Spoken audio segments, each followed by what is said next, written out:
Türk Lokomu'nun günlüklerine hoş geldiniz. Hala uykumuz var. Ama enerjik bir sabaha başlamak için ihtiyacım olan şey bu. Kavrulmuş kırmızı bir meyve. Doğru, kahve aslında kırmızı bir meyve. Artık hazırız, seyahat edeceğiz. Hızlı trenle İstanbul'a gideceğiz bugün. Asya kıtasıyla Avrupa kıtasını birbirine bağlayan şehir. Yollar, dağlar ve giderek yeşeren coğrafyanın içine uzanan raylar. Hızla yaklaşıyorum o güzel şehre, İstanbul'a. Bu yolculukta size anlatacak değerli bir hikayem var. Gez, tarihten bir ısırık değil, bir yudum alacağız. Kahve, doğanın en tutkulu meyvesidir. Kırmızı renktedir. Ateşle buluşunca bir devrim yaratan, sınırları aşan, kralları ve köleleri eşitliğe çağıran bir lezzetin meyvesidir. Hikayeye göre her şey 9. yüzyılda Habeşistan'da mistik Kaffa bölgesinde başlamış.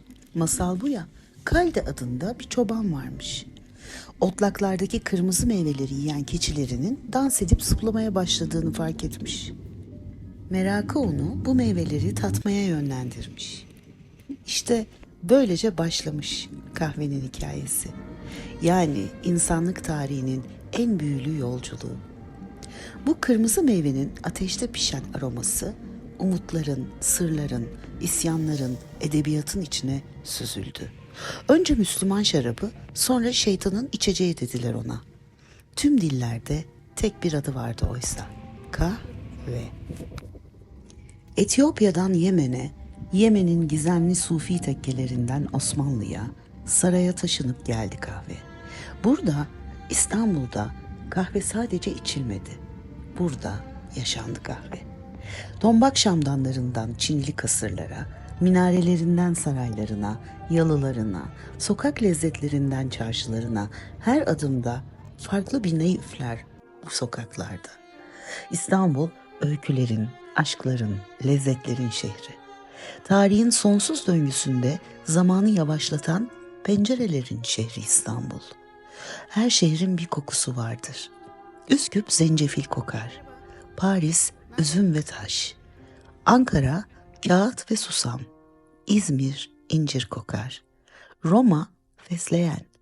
Stockholm zarif bir iz kokar. İstanbul ise kahve kokar. Kahve kokar İstanbul.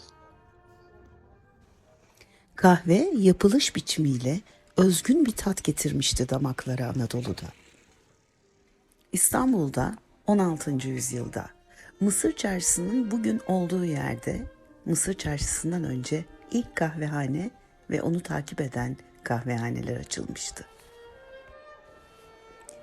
İstanbul'a kokusunu bırakan kahve işte bu sokağa da ismini bıraktı. Tahmis Sokak. Eğer bu şehrin sokakları konuşsaydı, Tahmis Sokak söze kahve diyerek başlardı. Tahmis, kavrulmuş demektir. Bu sokak, yüzyıllardan beri kahveyle kavruluyor, demleniyor, köpürüyor ve yüzyıllardır aynı kokuyor. Tahmis Sokağı sadece bir sokak değildi. Osmanlı'nın, Avrupa'nın ve hatta dünyanın kahveyle tanışma noktasıydı. Osmanlı kahveyi sadece getirmedi. Onu sadece özgün bir yöntemle pişirmedi. Kahveyle bir ritüel oluşturdu. Çoğunlukla köpüğünü korumak için alta doğru genişleyen dar boyunlu cezvelerde pişirilir. Köpüklü bir kahve olması da makbuldür. İki çeşit kahve sunumu yapılıyordu. Zahiri kahve ya da rahatlı kahve. Siz kahvenizi nasıl alırdınız? Zahiri isterseniz o köpüklü, sade bir kahvedir. Yanında bir bardak su ikram edilir. Ama önce su içilir, ardından kahve. Rahatlı kahve ise bal ya da pekmezle tatlandırılarak damakları şenlendiren kahvedir.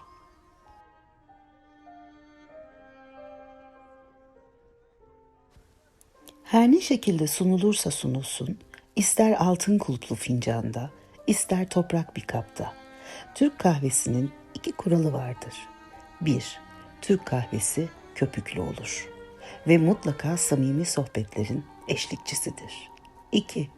Bir fincan Türk kahvesinin 40 yıl hatırı vardır. Yani o unutulmamalıdır. Kahveyle birlikte kahvehane kültürü doğmuştu. Erkekler için kahvehaneler, sosyal olayları değerlendirme yerleri, kadınlar içinse kahvenin kendisi buluşma ve sohbet sebebiydi. Kahve tam anlamıyla sosyalleşmek demekti. Osmanlı'nın kahve çekirdekleri Venedikli tüccarlar aracılığıyla Avrupa'ya taşınıyordu. Kahve başlangıçta Avrupa'da şeytanın içeceği ilan edildi. Ama o dönemin papası bir yudumda yasakları deldi. Böyle güzel bir içecek şeytanın olamaz diyerek yıktı kahveyle ilgili endişeleri. Osmanlı Avrupa içlerine doğru sınırlarını büyütmek istiyordu. Osmanlı için başarısızlıkla sonuçlanan meşhur Viyana kuşatmasının sonrasında geride kahve çuvallarını bırakan Osmanlı ordusu aslında büyük bir hikayeyi başlatıyordu, farkında bile olmadan. Bir asker tarafından alınan bu çuvallardaki çekirdekler süt ve balla servis edilmeye başlandı. Ve benim de çok sevdiğim Viyana usulü kafe melange böyle doğdu. Venedik ve Marsilya limanlarından Avrupa'nın kılcal damarlarına sızan kahve, 17. yüzyılda Paris'te Cafe Procop'ta günde 40 fincan kahve içen Voltaire'in Candide yazmasını izledi. Ve Alman besteci Bach kahve için bir kantata yazdı. Ah dedi Bach, oğlumun öpücüğü çok tatlı ama kahve ondan daha tatlı. 18. yüzyılın İsveç'inde ise kahve tıpkı aynı dönemde aynı nedenle Osmanlı'da olduğu gibi yasaklandı. Kral 3. Gustav muhalefetin oluşmasını engellemek için yasaklamıştı kahveyi. Oysa kahve direnişti ve direnişin sembolü haline geldi. İsveçliler kahvelerini içecek huzurlu zamanlar yarattılar her şeye rağmen. Bugünün fika geleneği o zaman doğdu ve kahve belki de İskandinavya'nın DNA'sını değiştirdi. Rusya'da Dostoyevski'nin romanlarındaki kahramanların yalnızlığına eşlik eden sessizlik oldu kahve. Japonya'da 8 saatte demlenen kahve meditasyonun ta kendisiydi. Vietnam'ın Fransız sömürge izlerini taşıyan fen filtresiyle hazırlanan yoğun sütlü kahvesi acıyı tatlıya çeviriyordu. İtalya'da espresso sınıfsız bir ritüeldi. Napoli'de askıda kahve geleneğiyle bir fincanda ihtiyacı olan için bırakılıyordu. Bu sessiz ortaklık tıpkı Fellini filmleri gibi, tıpkı onun La Dolce Vita'sı gibi hayat kokuyordu. 17. yüzyılda Londra'da kahvehanelere boş yere Penny University denmiyordu. Bir penny'e alınan bir fincan kahve ile saatlerce süren entelektüel tartışmalara dahil oluyordu Londralılar. Kahve sadece bir içecek değil, bilgiyi, düşünceyi harmanlayan, ateşleyen bir araçtı. Bugün dünyanın en önemli kahve üreticilerinden olan Brezilya'da büyüyen kahve sektörü, iyi ücret, eşit haklar talebiyle ayaklanan işçilerin zaferi oldu. Dünyanın petrolden sonra en çok satılan emtiyası olan kahvenin tadımı kadar güzel başka bir yanı da var. Ve Türk kahvesinde saklı. Türk kahvesi onu başka kahvelerden ayıran özelliğiyle öne çıkıyor. Türk kahvesi geleceği görebiliyor, geçmişi okuyabiliyor.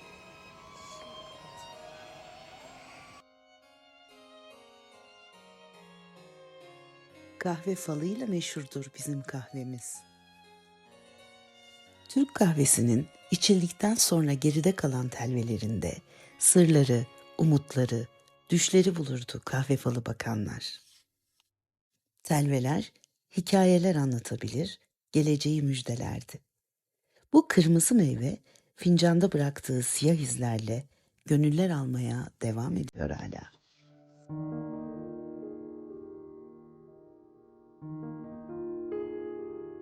Girelim kahvenin sokağının yegane bekçisine. Tahmis Sokağın Kuru Kahveci Hanına.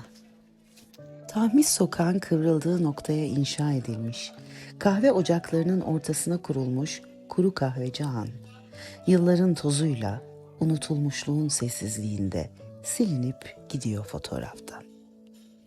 Bir zamanlar Osmanlı'nın kahve ticaretinin temsilcisi, hatta kalbi, şimdi çatlak duvarları ve yorgun avlusuyla yalnız kalmış.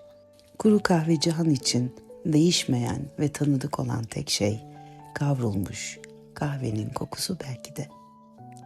Avusturya'nın melanjını, Yunan'ın frappesini, İtalya'nın espressosunu doğuran kahve çekirdeklerinin evi hüzünlü, yalnız ve yorgun. Bir fincan kahvenin 40 yıl hatırı vardır deriz demiştim ya. Kuru kahveci hanın hiç hatırı kalmamış belli ki. Kıtaları birbirine bağlayan, dünya medeniyetlerini kavuşturan bu özel coğrafyada bir fincan şekersiz Türk kahvesiyle selamlıyorum sizleri. Aynı dili konuşmayanların gülümseyen ortak merhabasıyla, kahveyle. Haydi siz de alın kahvenizi elinize ve ortaklaştığımız gökyüzüne bakın. Kokusu olduğu gibi bir de sesi var göğün. Dikkatle dinlerseniz duyabilirsiniz.